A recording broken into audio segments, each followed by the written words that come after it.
तो कुंभ लगन के लिए बात कर रहे हैं अगस्त के महीने के बारे में।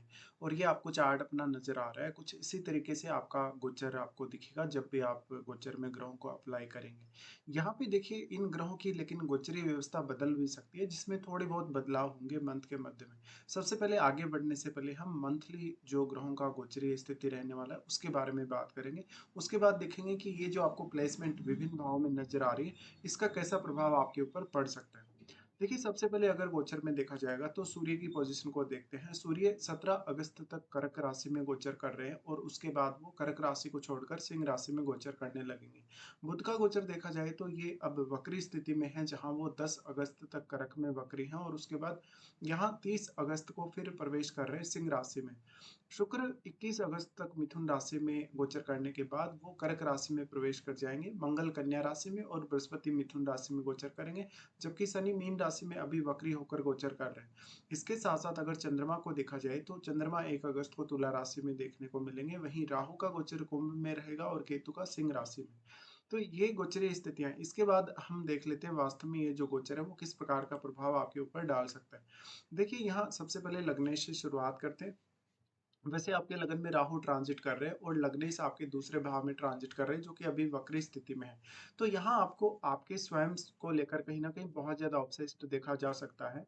और यहाँ आपका जो एनर्जी लेवल है कहीं न कहीं, या जो आपका स्वास्थ्य है वो भी काफ़ी बेहतर दिखेगा, क्योंकि आपके लग्नेश अभी रेट्रोग्रेड कंडीशन में आ गए हैं। तो आप अपनी सेहत पे ज़्यादा से ज़्यादा ध्यान दे सकते हैं। अगर कोई बीमारी है, आपको किसी भी प्रकार का कोई भी कष्ट है, तो वहाँ रिकवरी भी काफ़ी अच्छे से होगी। अब आपके 12वें घर के लॉर्ड शनि हैं, तो जिन लोगों का भी फॉरेन से जुड़ा हुआ कोई प्रोफेशन है या जो लोग फॉरेन में सेटल्ड हैं, उनके लिए बहुत ज़्यादा अच्छी स्थिति है।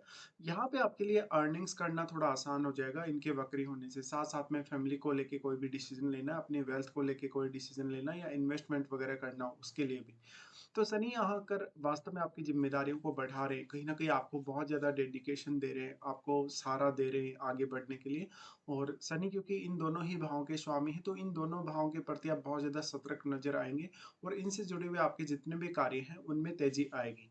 तो अब आपके जितने भी पेंडिंग काम जो रह गए अभी तक, जिनको आप पूरा नहीं कर पाए किसी भी रीज़न से, या मान लो आपका कोई ट्रीटमेंट वगैरह चल रहा है, तो वहाँ रिकवरी काफ़ी तेज़ी से आ जाएगी।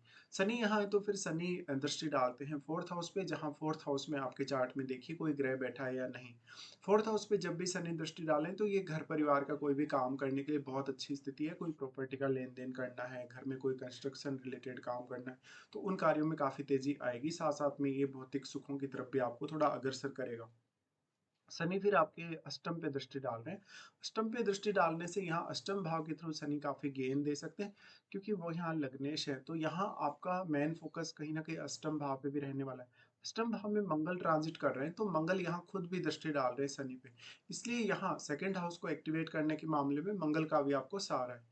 अब शनि जो दृष्टि डाल रहे हैं, उसकी वजह से अष्टम भाव से संबंधित कोई भी आपका काम है, जो काफ़ी पहले से चलता आ रहा है, या जो काम आपका अगर कोई रुका हुआ है, तो उसमें कुछ हद तक तेज़ी आएगी। और यहाँ मंगल भी आ गए। तो मंगल भी यहाँ काफ़ी फायर इफ़ेक्ट डाल रहे हैं, तो ये थोड़ा मैरिड लाइफ़ के लिए अच्छा नहीं होगा। आपके इन-लॉज़ के साथ भी थोड़े-से रिलेशन खराब होने की संभावना ज़रूर बन रही है। लेकिन यहाँ अष्टम भाव को एक्सप्लोर करने के लिए, अष्टम भाव से संबंधित कुछ भी प्रकार का कोई गेन पाने के लिए अच्छी स्थिति है। साथ-साथ में आपका कोई भी अष्टम भाव से रिलेटेड मान लो अगर प्रोफ़ेशन है, अष्टम भाव से रिलेटेड आपको कुछ नया सीखना है, कुछ ज्ञान प्राप्त करना है, तो उस मामले में भी ये बेहतर स्थिति है। उसके बाद यहाँ से अगर देखा जाएगा तो शनि दृष्टि डाल रहे हैं 11वें घर पे। और 11वां घर जो है वो गुरु का घर है, और जहाँ शनि ट्रांजिट कर रहे हैं वो भी गुरु का ही घर है। ऐसे में शनि यहाँ काफ़ी अच्छा काम करेंगे इस हाउस के लिए। तो ऐसे में आपका नेटवर्क विस्तार कर सकते हैं शनि, और अच्छे लोगों के साथ आपको कनेक्ट कर सकते हैं। यहाँ दृष्टि होने से आपके लिए इनकम के सोर्सेज़ बढ़ सकते हैं। शनि उसके बाद देखा जाए तो कहीं न कहीं फिर आगे चलकर वो नॉर्मल स्थिति में आ जाएँगे, लेकिन अभी इसमें काफ़ी ज़्यादा समय है। तो अभी फ़िलहाल के लिए शनि आपको काफ़ी फ़ेवर कर रहे हैं, जहाँ-जहाँ भी आपके जो-जो भी काम आपके रुके हुए हैं। शनि के मीन राशि में आने के बाद से कहीं न कहीं आपने जो-जो भी फैसले लिए हैं, आपको लग रहा है कि कोई फैसला अगर आपको बदलना है, तो वो इस समय आप बदलाव कर सकते हैं। फिर यहाँ गुरु को देखेंगे। गुरु दूसरे घर के स्वामी और 11वें घर के स्वामी हैं। तो गुरु का यहाँ ज़्यादा इम्पोर्टेंस है कहीं न कहीं आपके लिए, और गुरु पंचम में ट्रांज़िट कर रहे हैं, जहाँ वो शुक्र के साथ भी युति कर रहे हैं। देखिए, ये ट्रांज़िट आपके लिए बहुत ज़्यादा अच्छा है। यहाँ पे कहीं न कहीं आपको इनकम के लिए बहुत ज़्यादा सुधार देखने को मिलेगा। साथ ही ये संतान के पर्पज़ से, अपनी स्वयं की एजुकेशन और अपने खुद के निर्णयों के पर्पज़ से बहुत अच्छी स्थिति मानी जा सकती है। गुरु यहाँ आपको काफ़ी अच्छा इंटेलिजेंस देंगे, आपका विवेक बढ़ाएँगे, आपकी बुद्धिमत्ता को बढ़ाएँगे। साथ में यहाँ गुरु जो है वो क्योंकि दोनों ही धन वाले भावों को रिप्रेज़ेंट कर रहे हैं आपके चार्ट में, तो इस प्रकार का गुरु बहुत सारे इनकम सोर्सेज़ आपके लिए लाएगा और ये ड्यूअल साइन में है। ड्यूअल साइन में होते हुए आपके सामने बहुत सारे ऑप्शंस अवेलेबल हो सकते हैं। अब आपको उनमें से एक परफेक्ट ऑप्शन चुनना होगा। गुरु यहाँ एक्सपेक्ट कर रहे हैं फिर नवम भाव को। नवम भाव को एक्सपेक्ट कर रहे हैं तो अपनी हायर स्टडीज़ पे फ़ोकस करने के लिए या हायर स्टडीज़ से संबंधित कोई टूर करने के लिए अच्छी स्थिति मानी जा सकती है। साथ-साथ में यहाँ नवम भाव को एक्सप्लोर करने के लिए भी गुरु का योगदान रह सकता है। गुरु यहाँ नवम भाव पे दृष्टि डाल रहे हैं तो ये आपके लिए कहीं न कहीं लॉन्ग डिस्टेंस टूर में आगे बढ़ने के लिए या आपका अगर मान लो हायर स्टडीज़ में कुछ दिक्कत आ रहा है, नवम भाव से रिलेटेड आपका कोई एक ऐसा काम है जहाँ आप डिसीज़न नहीं ले पा रहे, जहाँ पर आप अपनी पूरी क्षमता का इस्तेमाल नहीं कर पा रहे, उन मामलों में आप बेहतर कर सकेंगे। वैसे नवम भाव को देखा जाए तो गुरु का ही नवम भाव होता है कालपुरुष के हिसाब से। तो यहाँ गुरु फिर भी काफ़ी बेहतर रिज़ल्ट देंगे और वो आपके भाग्येश के साथ ही यहाँ बैठे हैं। तो ये संतान के लिए भी बहुत ज़्यादा अच्छा साबित होने वाला है। इस दौरान अगर आपको संतान की प्राप्ति होती है, जब तक गुरु यहाँ गोचर कर रहे हैं, तो वो संतान आपकी लाइफ़ में बहुत बड़ा रोल प्ले कर सकती है और वो आपके लिए काफ़ी भाग्यशाली भी साबित हो सकती है। गुरु यहाँ फिर दृष्टि डाल रहे हैं अपने ही घर पे। अपने घर पे इस तरीके से गुरु दृष्टि डालें, तो ये और भी ज़्यादा इम्पोर्टेंट हो जाता है। तो यहाँ मनी मेकिंग आइडियाज़ आपको काफ़ी दे सकते हैं, आपके नेटवर्क में काफ़ी विस्तार दे सकते हैं। लेकिन यहाँ आपको समस्या ये आएगी कि आपका क्योंकि 11वाँ घर है वो गुरु का ही घर है। ऐसे में कोई भी व्यक्ति अगर आपसे सहायता माँगता है, सपोर्ट माँगता है, तो आप उसको क्विकली सपोर्ट करेंगे और वो पैसा जो आपने किसी को दे दिया उधार के रूप में या किसी भी अन्य रूप में, वो पैसा आपके पास लौट कर नहीं आने वाला दोबारा से या आप सामने वाले से पैसा माँगने की हिम्मत नहीं करेंगे, तो ये थोड़ा आपको देखना होगा। फिर यहाँ दृष्टि आ रहा है इनका लगन पे। लगन पे दृष्टि आ रहा है तो ये उन लोगों के लिए बहुत ज़्यादा अच्छा है, जो लाइफ़ में कुछ स्पेशल करना चाहते हैं क्योंकि यहाँ राहु का दृष्टि भी गुरु पर है और गुरु का दृष्टि राहु पर। एक बहुत ही इंटरेस्टिंग कंडीशन है ये। तो यहाँ आपका अगर कोई बिज़नेस है, तो बिज़नेस में आपको ज़्यादा ग्रोथ होने के चांसेस होंगे, आप अगर जॉब कर रहे हैं तो उसकी तुलना में। यहाँ पे गुरु का दृष्टि लगन पर है, तो अब राहु पर भी इनका दृष्टि है, तो राहु के जो प्रभाव हैं वो और ज़्यादा शुभ होंगे। वैसे अगर देखा जाए तो कुंभ का राहु बहुत ज़्यादा अच्छा माना जाता है और अगर आप मान लो आपके चार्ट में राहु अच्छी स्थिति में नहीं है आपके जन्म के समय का, तो आप यहाँ राहु से काफ़ी सारी उम्मीदें रख सकते हैं। गुरु का जो लगन पे दृष्टि है, अब क्योंकि गुरु आपको सही डायरेक्शन में आगे बढ़ने के लिए प्रेरित करेगा और ये आपके कॉन्फिडेंस लेवल के लिए भी बहुत अच्छी बात है। तो यहाँ अब गुरु की जो प्लेसमेंट है और गुरु का जो गोचर है, उससे आपको 11वें घर और आपके दूसरे भाव से संबंधित कार्यों को करने में आपके लिए आसानी बनी रहेगी। उसके बाद हम देखते हैं मंगल को। मंगल तीसरे घर के स्वामी और मंगल आपके चार्ट में 10वें घर के स्वामी हैं। इनका गोचर देखा जाएगा तो अष्टम में गोचर हो रहा है इनका और ये शनि की दृष्टि में है। देखिए मंगल अष्टम में आ गया तो ससुराल पक्ष के साथ कोई भी प्रकार का लेन-देन करते समय, वार्तालाप करते समय सावधानी बरतनी होगी। यहाँ करियर को लेकर थोड़ा स्ट्रगल बढ़ने की संभावना है या फिर मान लो अगर अष्टम से ही संबंधित आपका करियर है तो आपको ज़्यादा रिलीफ मिल सकेगा। मंगल यहाँ आ रहे हैं तो कुछ न कुछ हिडन, कुछ न कुछ ऐसा आपके करियर में हो रहा होगा जो काफ़ी ज़्यादा सीक्रेट है, कुछ बहुत हिडन है या आपकी लाइफ में करियर को लेकर कुछ उतार-चढ़ाव सडनली आए। यहाँ पे मंगल है वो रिश्तों के लिए उतना अच्छा नहीं है, बाकी मंगल यहाँ आपको काफ़ी एग्रेशन दे रहा है अष्टम भाव में, तो आपका कोई भी अगर और फायरी प्लैनेट यहाँ स्थित है या मान लो यहाँ केतु स्थित है, तो ये रिश्तों को काफ़ी डिस्टर्ब कर सकता है। मंगल यहाँ पे आपके चार्ट में क्योंकि तृतीयेश है, तृतीयेश होने की वजह से आपको मान लो अष्टम भाव को एक्सप्लोर करना है अभी, तो आप उसके लिए अपना पूरा जोर लगा सकते हैं या अपनी पूरी ताकत का इस्तेमाल कर सकते हैं।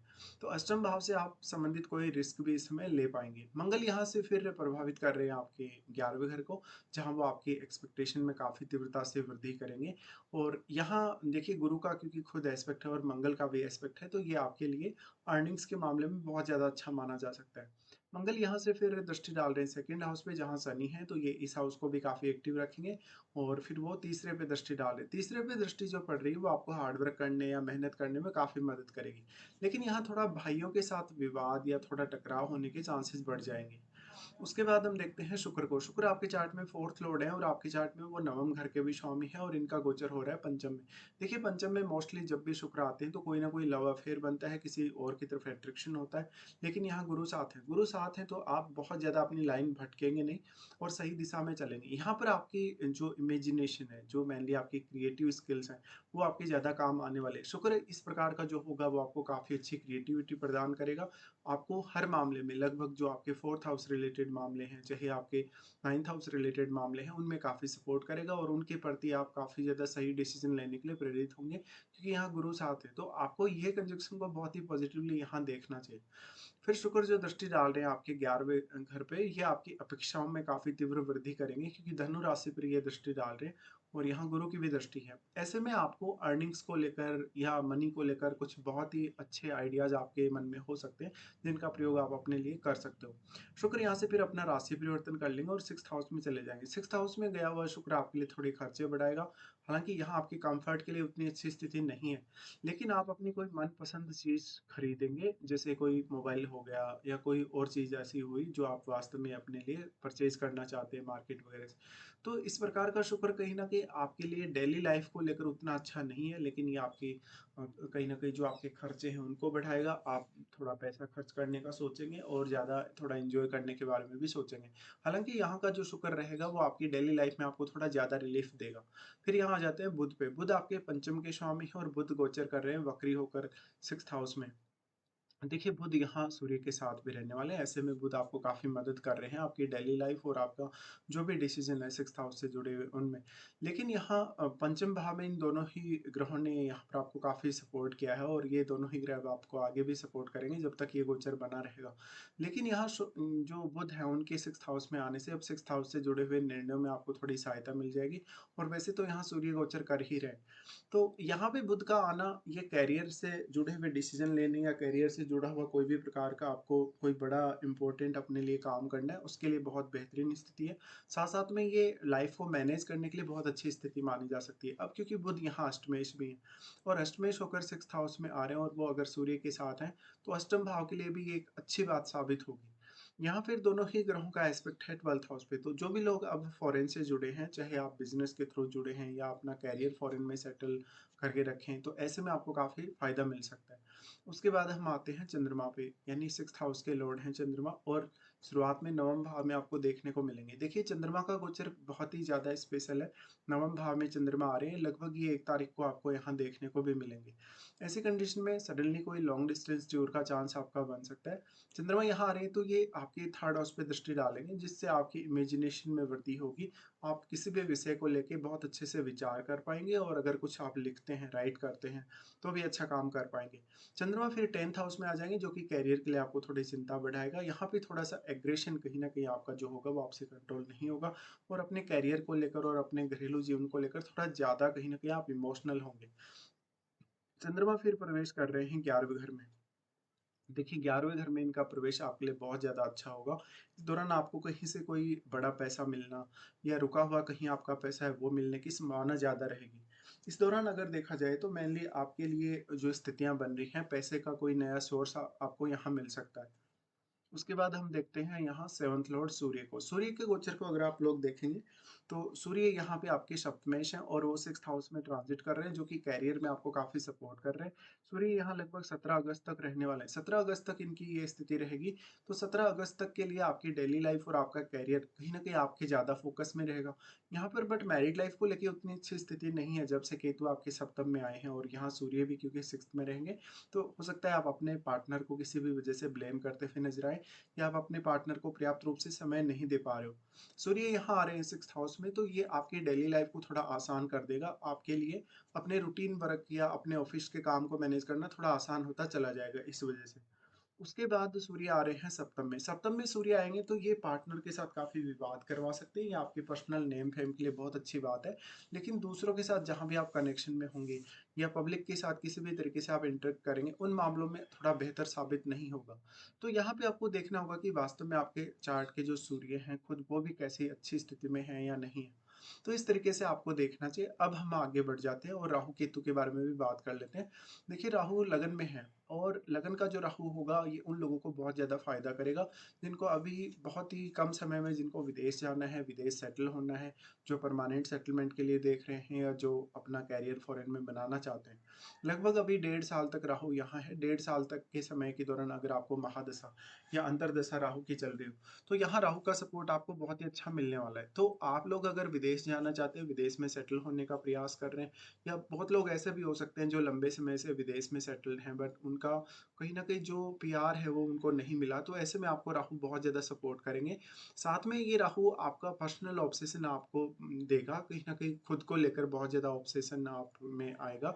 इस वजह से आप करियर में जो कुछ भी करना चाहें, अपनी लाइफ़ का कोई भी आप गोल बना के चल रहे हैं, उस गोल को हासिल करना आपके लिए थोड़ा आसान होने वाला है। और इस मंथ में आपको, क्योंकि शनि वक्री है, तो वक्री होने से आपको काफ़ी सपोर्ट यहाँ मिल रहा है। फिर केतु आपके सप्तम में आ गए। केतु सप्तम में आ गए तो यहाँ मैरिड लाइफ़ को लेके असंतुष्टि और बहुत ज़्यादा डिस्टर्बेंसेस देखने को मिल सकते हैं, जो कि आपके लिए अच्छी बात नहीं होगी। यहाँ सूर्य के आने से कुछ हद तक आपको पर्सनल नेम फेम के हिसाब से या रेपुटेशन के हिसाब से कुछ फ़ायदे ज़रूर मिल सकते हैं। तो इस तरीके से आपको देखना चाहिए। उसके बाद हम देख लेते हैं इस मंथ में आपके लिए कौन-कौन से अच्छे दिन हैं और कौन-कौन से बहुत खराब दिनों का आपको सामना करना पड़ सकता है। सबसे पहले अच्छे दिनों की बात की जाए तो इस मंथ में 1, 5, 6, फिर 16, 17, 23, 24 और 27 से 29 तक। ये दिन बहुत ज़्यादा अच्छे हैं आपके लिए। अगर मान लो आपको कोई भी काम नहीं बन रहा, किसी भी काम में आपको बहुत ज़्यादा मेहनत करनी पड़ रही है, किसी काम में आपको बहुत ज़्यादा रुकावट वगैरह आ रही है, तो आप इन दिनों में वो कार्य करने के लिए प्रयास कर सकते हैं। उसके बाद हम देखते हैं कौन-कौन से आपके लिए कुछ खराब दिन भी हैं। चंद्रमा का गोचर जब कर्क राशि में होगा, तो ये बहुत ज़्यादा उतार-चढ़ाव भरा समय रहेगा, लगभग 3 दिन का। यहाँ आपको देखना होगा कि आप अपने रूटीन को कैसे मैनेज कर पाते हैं। यहाँ पर आपको थोड़ी डिफ़िकल्टी होगी और मेहनत ज़्यादा करनी पड़ेगी। चंद्रमा जब आपके 8th हाउस में आ जाएँगे 25 और 26 को, तो ये दौरान आपको काफ़ी समस्याओं का सामना करना पड़ेगा। यहाँ पर हो सकता है कि आपको सडन कहीं से कोई इनकम हो, लेकिन ये आपके ऊपर बहुत ज़्यादा प्रेशर लाएगा, आपकी मानसिक स्थिति या शारीरिक स्थिति पर बहुत ज़्यादा बर्डन रहेगा। 25 और 26 को आपके लिए कोई भी काम करना उतना ईज़ी नहीं रहेगा, थोड़ा अनसर्टेनिटी भी रहेगी। चंद्रमा जब फिर आएँगे आपके 12वें घर में, तो 7 से 9 तक इनकी ये स्थिति बनेगी। इस दौरान आपसे कुछ गलत फैसले होना, आपका स्वास्थ्य का खराब होना, या कुछ ऐसी कंडीशंस का बहुत ज़्यादा आपको सामना करना पड़ेगा जहाँ पर आपके लिए खर्चे बढ़ जाएँगे, या स्वास्थ्य से रिलेटेड कुछ इश्यूज़ भी सामने आ जाएँगे। तो ये कुछ आपके लिए खराब दिन रहने वाले हैं। तो फिलहाल हमने यहाँ पूरा डिस्कशन किया। फिलहाल आपको वीडियो देखने के लिए धन्यवाद।